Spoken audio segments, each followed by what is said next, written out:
Bonsoir, ici c'est le Grand Prince Edouard. Alors, je voulais tout simplement dire à tous ceux qui m'ont envoyé des messages hier que c'est pas de ma faute parce que hier j'ai été coupé parce que on a signalé mon direct. Mais je vais finir aujourd'hui, hein, parce que quand je commence quelque chose, je finis. Donc, euh,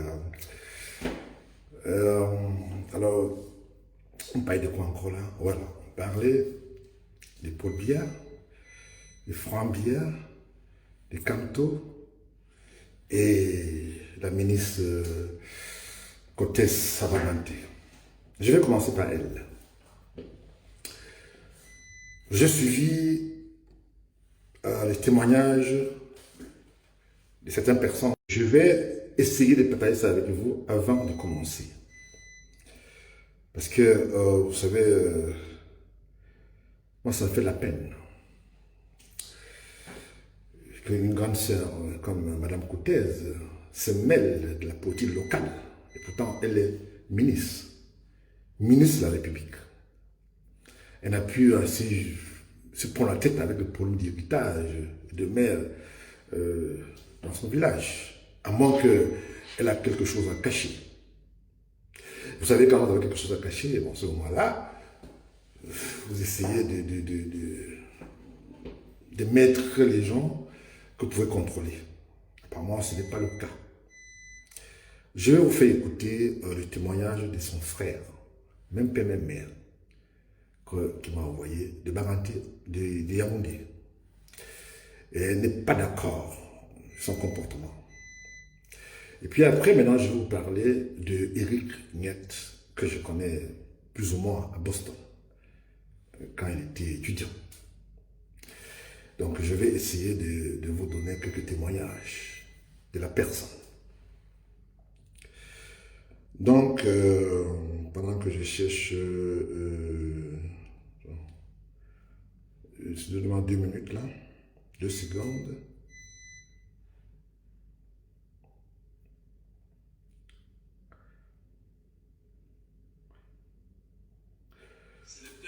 Bon, je vais écouter ça attentivement. Ça, c'est le frère de la ministre Cortés qui fait ce témoignage poignant à l'égard de sa grande sœur. Mais vous voyez, il est temps pour ce peuple de savoir très exactement à qui il a affaire, on va dire, hein, à qui il a affaire. La mythomanie, bon, voilà, hein, je vais pas me mettre ici pour dire des choses que je connais de ma soeur. Bon, c'est ma soeur. Eric Niet aussi, c'est son frère. Mais alors là, cette fois-ci, il ne s'agit ni d'elle ni de moi. Hein. Certains Toto vont demander est-ce qu'il est conseiller municipal. Les conseillers ont parlé. Il s'agit d'eux. Et ils sont mandatés par le peuple bangaté que nous sommes. Eric Niet a été élu. Mais devant Dieu. C'est simple. Que ma soeur monte, qu'elle descende, qu'elle nage, qu'elle fasse des accidents, qu'elle fasse des films, c'est terminé. Arrêtons de dire.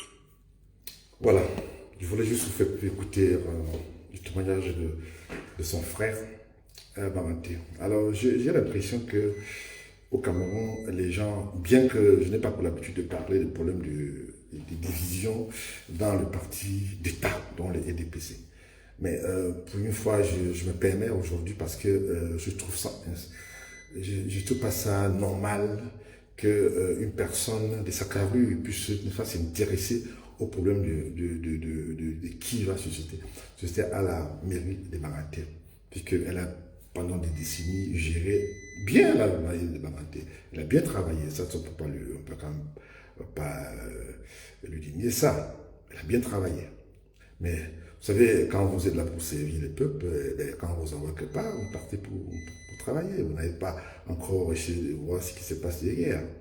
Donc c'est pour ça que j'avais prévu cette déclaration en disant que Eric Niet a quand même fait des brillantes études et qui se soucie beaucoup, parce que je me rappelle à l'époque quand on était ensemble aux États-Unis, et chaque fois quand il y avait des réunions des gens de l'Ouest, et on parlait, il avait son souci, c'était de rentrer dans son village et faire de son village quelque chose. Donc, c'est pour ça. D'ailleurs, je ne suis pas là pour soutenir Eric Niak, mais je demande à toutes les Barantais de bon sens, de bonne volonté, n'est-ce pas, de soutenir ce monsieur, parce que c'est un monsieur qui se soucie beaucoup de son peuple. Et je demande à comprendre pourquoi Mme Cortès essaie de faire la division entre ces gens. Bon, mais c'est un choix qu'on fait. Hein. Bon, voilà, je vous avais dit que je parlerai de Camto. Hier, comme j'avais commencé, et j'avais dit que Camto avait, n'est-ce pas, contribué pour... Camto avait beaucoup contribué. Et j'ai demandé de poser la question pour Penda et Coca, combien lui il a contribué. Jusqu'à présent, je n'ai pas encore la réponse, mais je crois que dans les jours à venir, on aura la réponse et peut-être qu'il va nous réagir, il va réagir par rapport à ça. Et tout ce que je veux demander, je demande à toute la diaspora et à tous ceux qui, n'est-ce pas, attaquent Penda et Coca, d'avancer. You have to be focused. Donc, on doit arrêter de lui jeter des pieds parce que bon, c'est arrivé, et bien il va se débrouiller pour peut-être clarifier les choses. Mais ce n'est pas comme tout c'est clarifier les choses. Donc, je voulais juste faire cette parenthèse. Bon, maintenant, il y a eu un problème. J'ai eu beaucoup de messages des gens qui m'ont envoyé de partout dans le monde en posant une question, savoir pourquoi je soutiens que Fambianès n'est pas intéressé à la politique et qu'il ne sera pas le prochain président de la République. Je n'ai pas envie de tout le temps parler de ça. Pourquoi? Parce que j'avais donné mon opinion là-dessus et que c'est une opinion vérifiée. Et à tous ceux qui ont... Vous savez, de temps en temps, on a comme des amis. Donc, on nous donne comme des informations crédibles. Et il y a des clans autour du président Paul Biya qui essayent d'amuser la galerie sur la toile. Est-ce que ce monsieur a déjà fait une conférence de presse? Bien sûr que non. Est-ce que ce monsieur a déjà parlé dans les médias? Bien sûr que non. Des autres, puisque nous parlons de la dynastie, des autres dauphins, plus ou moins des fils des chefs d'État, la zone franc, puisqu'il s'agit de la zone franc. Ils ont travaillé avec le père, ils ont fait beaucoup de choses, mais ce n'est pas le cas de celui-ci. C'est pour ça que je disais que jusqu'à tout à l'heure, j'ai fait toutes mes recherches, j'ai appelé les gens qu'il fallait appeler à Yaoundé pour vérifier l'information si jamais ces messieurs étaient intéressés, et apparemment, ce n'est pas le cas. Et il y a des gens, comme partout, hein, je ne vois pas toutes ces personnes qui essayaient de donner le nom, essayaient de donner à la galerie pour dire que Fambiya sera le futur président de la République, que ce sont des gens qui se trompent, et ils se trompent. Pourquoi? Parce que le Cameroun ne va jamais accepter la dynastie. Le Cameroun ne va pas accepter. Le Cameroun, ce n'est pas le Gabon. Le Gabon, où il y a encore moins le Tchad, et bien entendu le Congo-Brazza, puisque on sait déjà que bientôt, si jamais Sassou Nguesso n'est pas là, c'est son fils qui va prendre le pouvoir. Donc, c'est un problème qui va nous gêner qui va gêner beaucoup des combattants, des gens qui se soucient pour la tenance dans notre pays respectif, ce qui n'est pas le cas aujourd'hui. Ce que je voulais dire ici, je voulais vous faire comprendre que dans le cas du Cameroun, nous savons que le bilan de Paul Biya de 40 ans est négatif. Ça, ce n'est pas un secret aux personnes. Nous savons qu'il a un bilan tellement négatif que je ne pense pas que même les boules même que je connais, même les gens de son village, attendent seulement qu'on annonce que Biya n'est plus de ce monde. Et c'est là où vous allez voir. Je vous avais déjà dit que le jour qu'on va annoncer que Biya n'est plus de ce monde, vous allez voir, tous ceux qui essaient d'amuser la galerie sur la toile ou bien dans les plateaux de télévision pour dire oui, pour Biya, c'est mon père, c'est mon machin, tout ça. Vous allez voir, ils vont changer de veste. Ça, je parle avec tout le monde. Et beaucoup de gens au Cameroun aujourd'hui, des hommes d'affaires précisément, ceux qui n'osent pas, ont volé beaucoup d'argent, ont peur de se prononcer et ont aussi peur de parler. Pourquoi? Parce que si eux ils parlent, eh bien, on va les embasiller comme on a fait à d'autres personnes.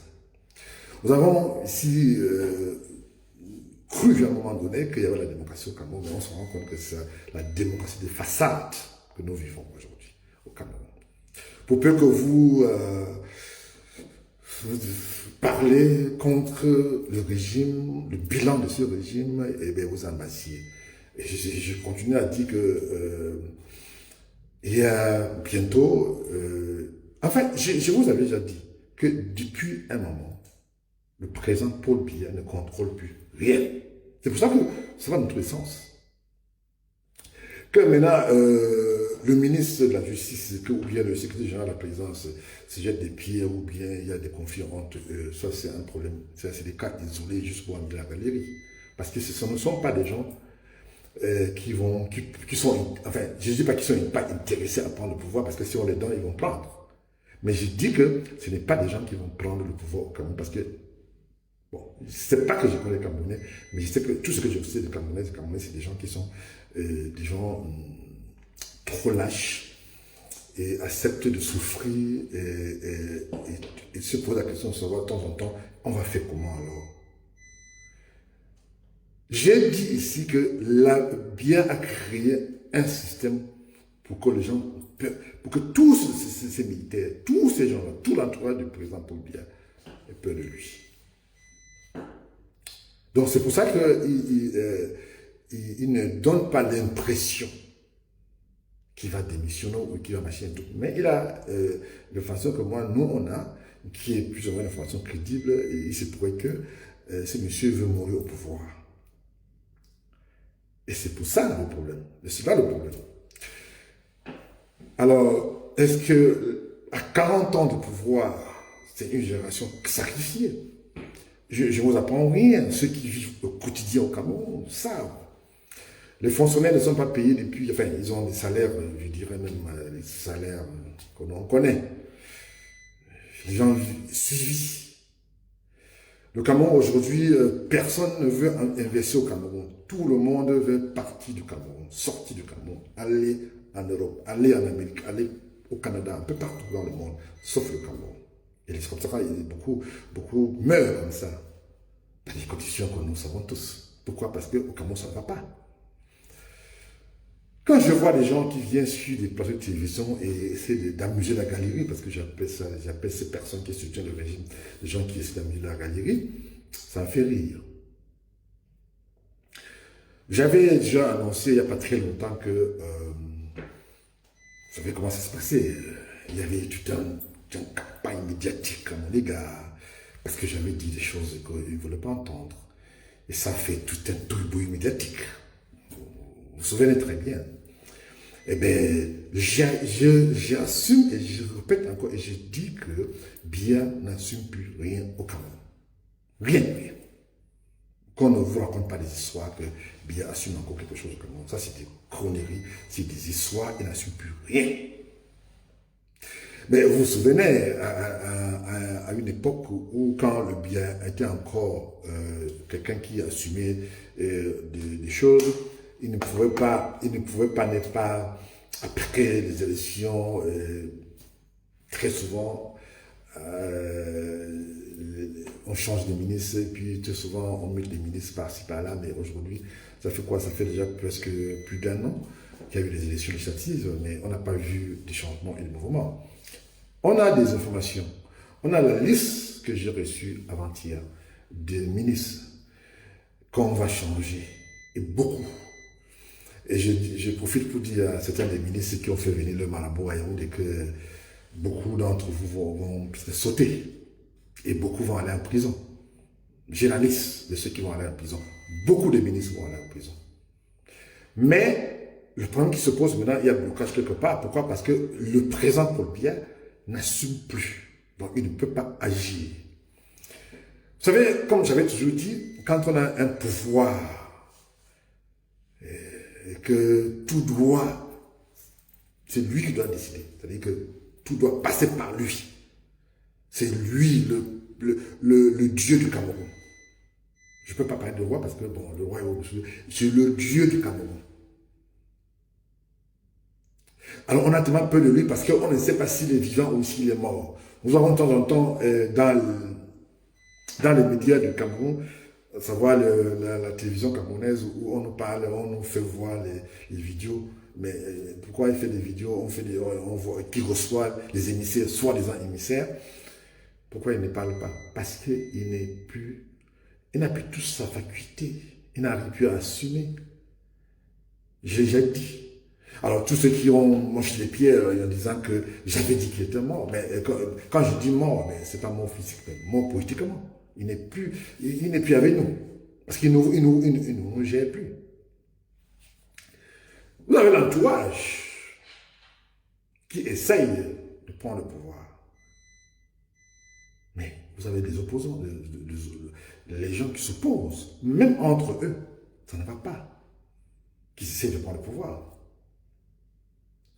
Donc, nous vivons aujourd'hui un calvaire, blocage.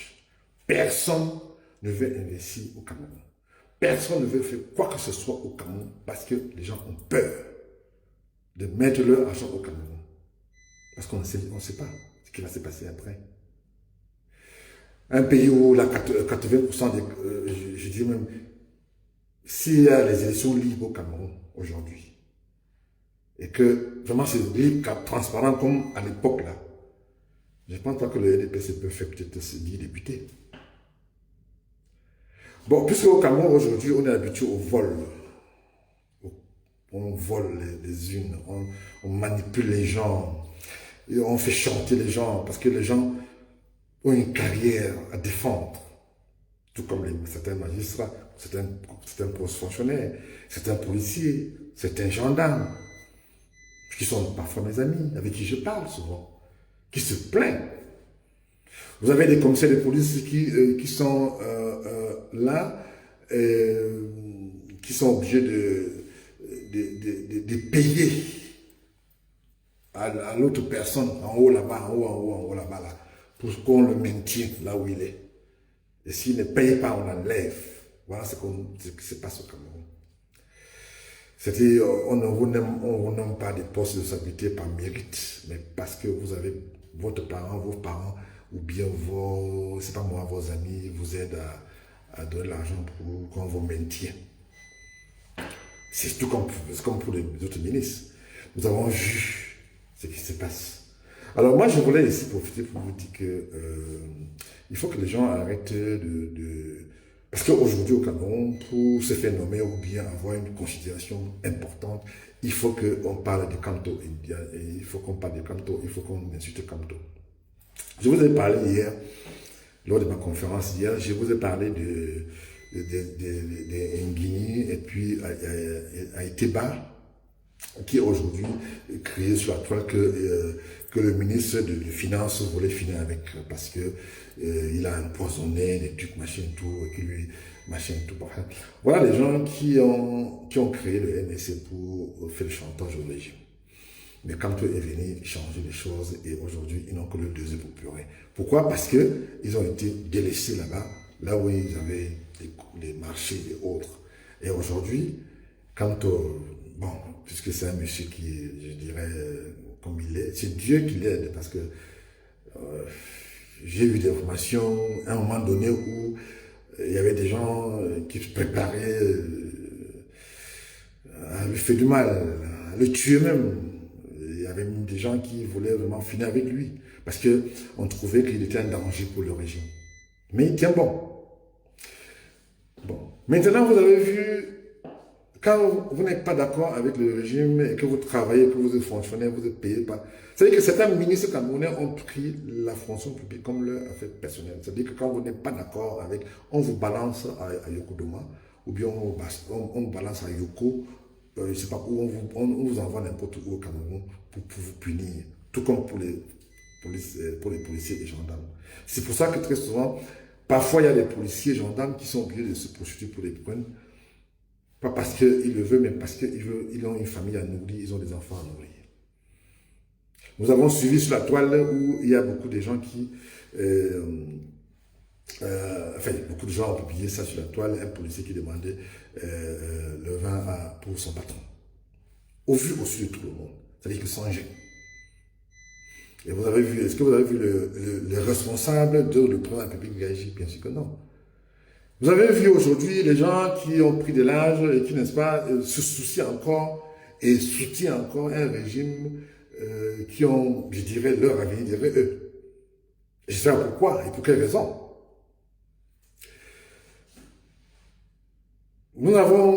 J'ai suivi l'analyse d'un monsieur au Cameroun qui m'a interpellé quand même. Il a dit ceci. Il a dit que la majorité des petits partis créés, on a 330 partis au Cameroun, créés par le régime, c'était pour donner l'impression qu'il y a la démocratie au Cameroun. Mais ceux qui viennent maintenant pour essayer de renverser le régime maintenant, qui sont des opposants, ils sont en Bassie. Ça, c'est le cas aujourd'hui de Bébossac, Olivier Bébossac et Alain Fouguet et Paul Chouta et bien d'autres cadres du parti d'opposition camerounaise en Bassie en ce jour dans les prisons camerounaises. J'ai été indigné, et j'ai même d'ailleurs partagé cette image à beaucoup de mes amis américains, canadiens, français et allemands,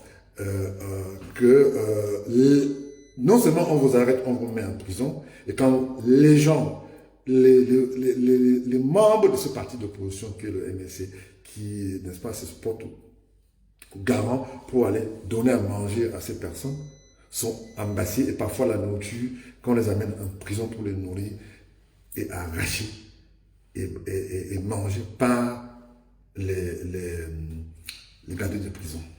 Je veux bien comprendre parce que c'est normal.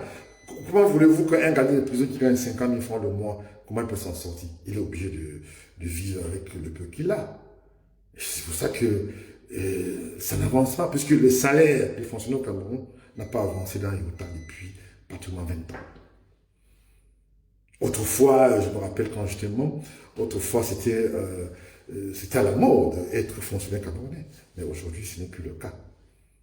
Et même quand on veut intégrer la fonction publique, il faut avoir des moyens. Et quand on n'a pas ces moyens, on vous met au placard. Je sais qu'il y a dans quelques semaines, je ne peux pas dire et confirmer à 100% s'il y a remaniement ministériel bientôt, mais ce que je peux dire, c'est bientôt. Je fais un petit coucou à mon grand frère Njemou Mama à Yaoundé. Alors donc, c'est pour dire que au jour d'aujourd'hui, il faut que les Camerounais se libèrent de ce parti de d'État. Il faut que le gouvernement camerounais change le code électoral pour que les Camerounais puissent voter. Voilà la vérité vraie. Donc, dans le cas de vacances de pouvoir que je vous avais parlé la dernière fois, le président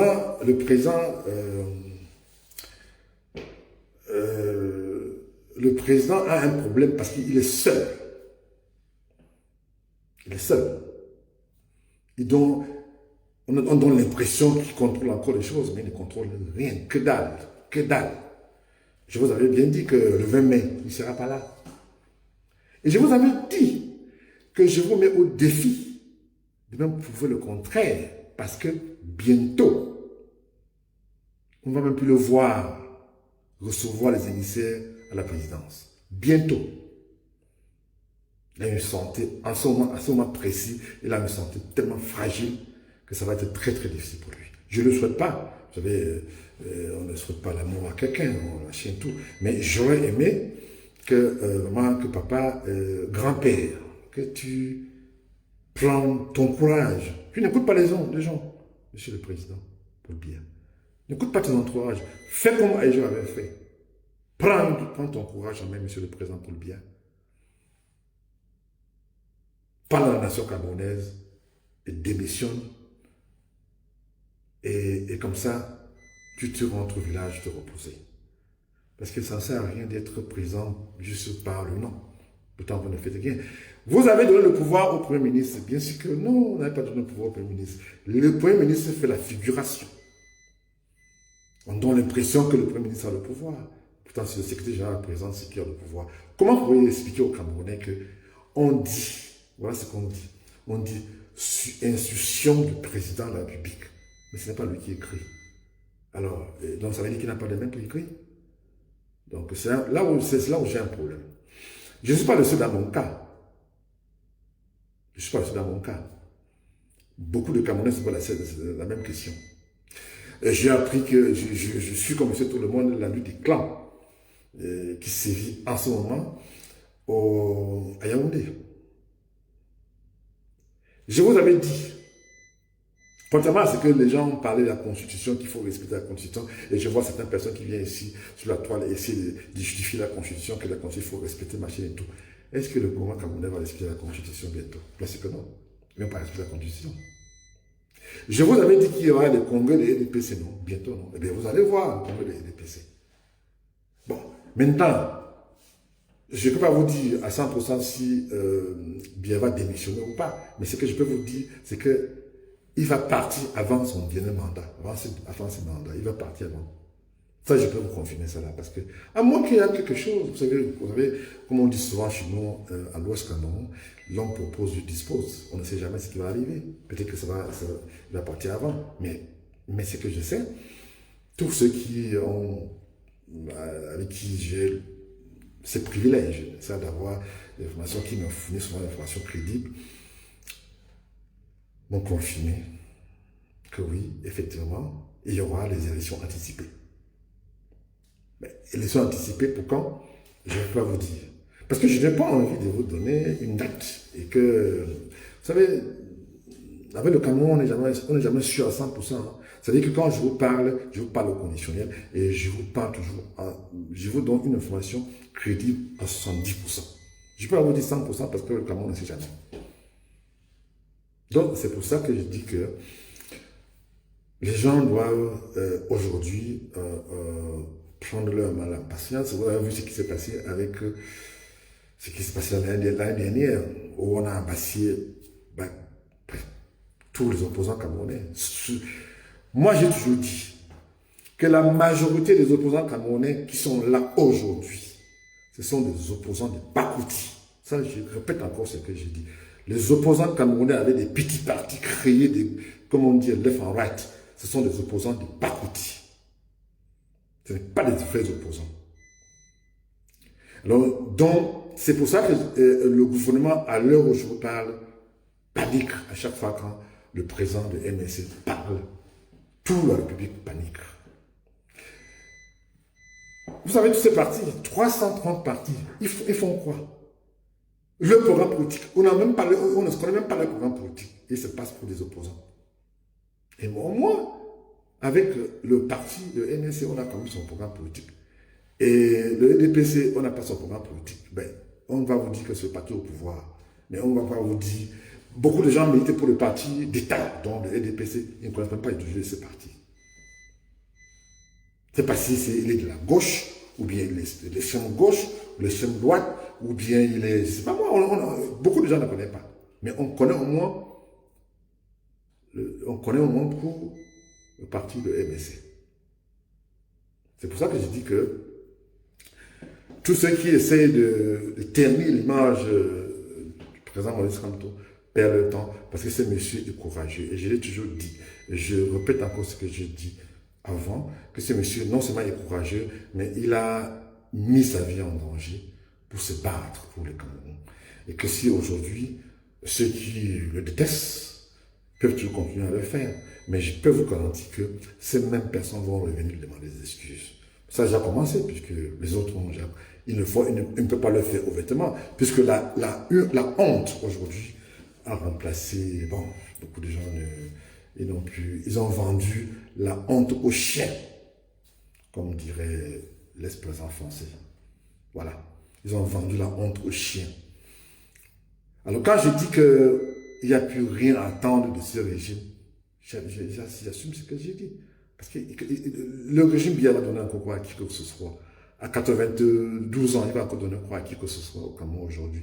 Il n'a rien fait en 40 ans. Ce n'est pas les 3 ans ou les 2 ans qu'il lui reste à faire, machin, tout, qui va faire quelque chose pour vous. Ben, il faut, bon, je veux bien que les gens comme vous, comme ça, continuent toujours à croire toujours au Père Noël. Il y a longtemps que je crois plus trop au Père Noël. Hein. Moi, j'ai grandi. Hein. Alors, je vous avais parlé de pasteur qu'on avait tué dans la zone anglaise. Non? Eh bien, vous allez voir ce qui va se passer. Bientôt, le gouvernement américain va frapper. Alors, je dis bien, bientôt, le gouvernement va frapper et le gouvernement camerounais est en train de paniquer.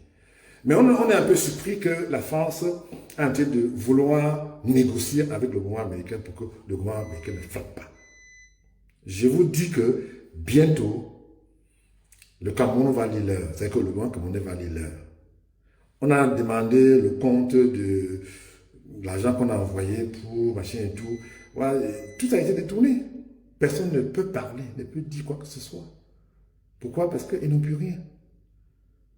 Le Cameroun a de sérieux problèmes. Le problème que nous, on a au Cameroun, c'est qu'on n'a pas de leader. Ce que je voulais dire, pour chuter, pour dire que le président Maurice Kamto a eu la malchance, bon, peut-être la malchance ou la chance, il a quand même des gens fidèles dans son entourage, il a quand même des gens qui l'aiment bien, avec qui il compose, et tout comme le président Paul Biya, il a aussi les gens qui donnent l'impression qu'il aime, mais qu'il n'aime pas. Vous avez des situations au Cameroun où certains policiers ou gendarmes ou hauts gradés de la police arrêtent des gens parce que ils s'opposent au régime en place. Moi, ça me fait de la peine. Et c'est pour ça que je voulais vous dire aujourd'hui que, pour finir ce que j'avais commencé hier, que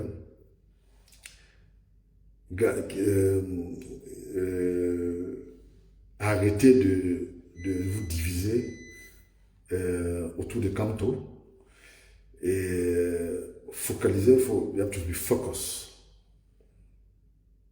pour l'avenir du Cameroun. Le Cameroun est plus important que nous tous. J'ai suivi un jeune ex-maire, il est maire, je crois, du 5e ou du 6e, qui a dit que le Cameroun est plus important que lui-même. Et bon, il n'y a plus de patriotes au Cameroun. Je vois de temps en temps sur la toile les gens qui se passent pour des patriotes. Je veux bien, mais les patriotes de Pakouti, bien entendu. Voilà, patriotes de Pakouti. On donne souvent l'impression qu'on est patriote parce qu'on veut se faire remarquer pour pouvoir survivre. La majorité de ces 330 partis politiques qui ont été créés, parce que ces personnes, dans leur vie active, n'ont pas pu faire quelque chose dans leur vie active. Et c'est pour ça qu'ils ont créé ce parti pour pouvoir survivre. La plupart de ces partis politiques n'ont pas de militants. Ils ont peut-être la femme et les enfants et point barre. Ce qui n'est pas le cas de... C'est pourquoi le gouvernement camerounais a peur de MSC. Le gouvernement camerounais a peur de MSC pour la simple bonne raison que s'il laisse le gars, eh bien, le gars va rafler tout. Même à Yaoundé, il va prendre. Je peux vous garantir que le député, ou ainsi le député ou maire à Yaoundé qui a démissionné dans le EDPC, qui a créé son parti, je peux vous garantir que je peux vous dire ici et confirmer que ce parti ne sera jamais légalisé. Son parti ne sera jamais légalisé. Si oui, si on légalise son parti, ça veut dire qu'il va coopérer avec le régime. C'est-à-dire qu'il va se rallier avec le EDPC. C'est-à-dire qu'on légalise ton parti quand tu acceptes de coopérer avec le DPC. Le seul parti au Cameroun aujourd'hui qui ne coopère pas et qui ne compose pas avec le régime, c'est le MSC, qui est, que je peux toujours je demande toujours à tous les Camerounais, à tous les diasporas, de ne pas baisser les bras. Il faut focus, il ne faut pas tomber dans cette division stérile que je vois sur la toile et tout. Donc j'appelle toute la diaspora camerounaise de s'unir et combattre les DPC, mais pas combattre les autres personnes parce qu'ils ne sont pas intéressants. Vous avez vu quelqu'un qui a tout ce qu'il faut et qui aujourd'hui abandonne et il se focalise pour se battre pour vous. Et vous voulez abandonner pourquoi?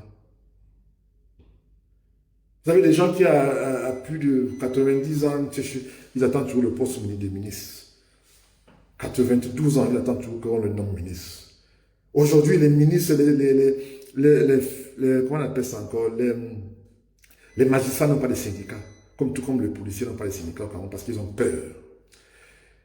Et pour finir, je vous avais dit que je vous avais promis de parler des magistrats. En fait, je ne veux pas dire que tous les magistrats sont des corrompus. Il y a des magistrats qui sont honnêtes, qui travaillent et qui sont honnêtes. Mais il y a des retours comme partout. Quand vous voyez la police, dans l'armée, la gendarmerie et bien d'autres. Donc, au Cameroun aujourd'hui, l'avocat n'a plus de pouvoir. L'avocat a plus de pouvoir aujourd'hui au Cameroun. C'est-à-dire que vous allez voir un avocat pour un problème sérieux et tout, pour vous dire. Eh bien, ce même plaignant peut aller encore voir le juge, il va lui demander. Très souvent, on demande à l'agent, il va voir, il dit, tu me donnes combien pour que je juge dans ta faveur. Eh bien, il te donne son taux. Combien tu veux donner, tu dois donner.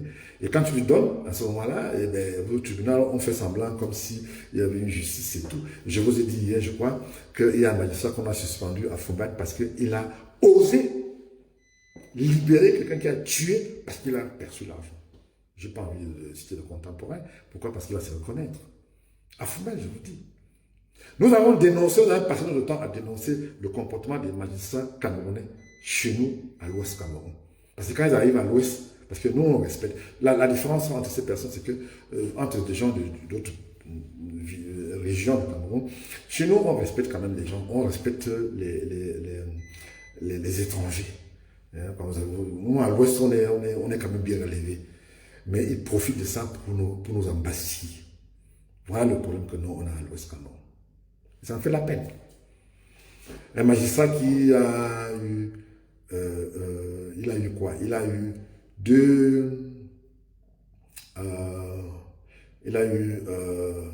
un cas. Et heureusement qu'il y a quand même des gens qui pensent encore comme moi. On lui a retiré tout le dossier. Et il est là comme ça, il attend seulement qu'on l'a fait ailleurs. Il ne peut plus gérer quoi que ce soit. Donc si on pouvait faire ça dans beaucoup d'autres régions du Cameroun, eh bien, c'est un bon chose. Et je parlais avec mes amis magistrats camerounais. Ils m'ont dit que quoi? Ils m'ont dit que, Prince, tu sais, nous sommes aux ordres. On nous donne des instructions, on nous donne des ordres pour trancher. Les envois, parce que je parlais avec certains de mes amis que je n'ai pas envie de donner ici, les magistrats haut placés. Ils m'ont dit que quoi? Ils m'ont dit que, vous savez, Prince, quand les ordres viennent d'en haut, on vous demande, mais quand vous refusez, on vous affecte. Eh bien, j'ai dit à ces personnes, mais si vous êtes là pour travailler pour le Cameroun, pourquoi vous avez peur de vous être affecté? Vous avez choisi, vous avez signé pour travailler pour le Cameroun. Eh bien, si on vous affecte à Garoua ou bien à machin et tout, pourquoi vous voulez trouver à Yaoundé? Donc, c'est pour ça que le cas de Vamoka, le journaliste, et le cas de Chouta, c'est politique. Ce n'est pas... vous avez vu. Quand on nous parle de la constitution camerounaise, la loi, respect de la loi, la constitution, et qu'on viole la constitution camerounaise, eh bien, un délit qu'on peut te donner, que tu peux avoir plus de 6 mois de prison, eh bien, tu restes 2 ans, comme c'est le cas de Chouta aujourd'hui. Je viens d'apprendre hier, je ne sais pas si c'est confirmé, que le fils Baoula a été libéré. Je ne sais pas par comment il a été libéré, mais c'est ce que j'ai appris il y a quelques jours. Et bon, pourquoi on l'a d'abord mis en prison? Pourquoi? Il a fait quoi d'abord qu'on le met en prison? Parce qu'il a dénoncé les gens qui volent, qui prient le bien des Camerounais. Et c'est pour ça. Alors non, donc j'appelle toute la diaspora camerounaise et tous les Camerounais de faire preuve de retenue et n'est pas de focus sur l'essentiel. L'essentiel pour nous aujourd'hui, c'est combattre le régime bien et le EDPC. Et je vous dis encore une fois de plus que bien n'est plus, et il n'assume plus. Eh bien, oui, je vous aime. À très bientôt. Ici, c'est le Grand Prince.